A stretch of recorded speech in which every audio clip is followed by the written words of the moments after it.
the last thing you want to do is leave a clip down on your ground or stuff. Because when a dog eats it, you got to get it out of their stomach. It costs you about $800 to $1,000 to get it out of there. So you don't want to do that. We want to make sure we got a checklist of, do we got everything back on the truck? Because here's what happens.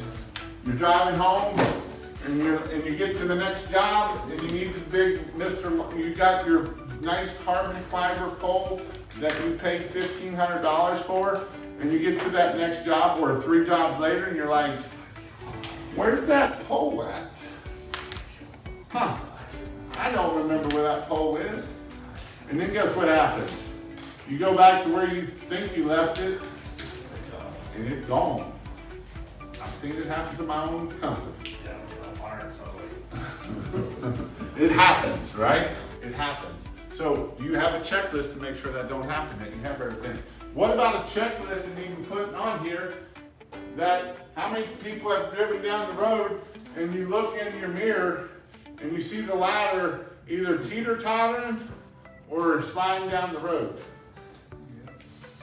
Am I the only one that's done that? Yeah, we had somebody 2 years ago who blew off of the truck on 485, which is the legal road. Yep.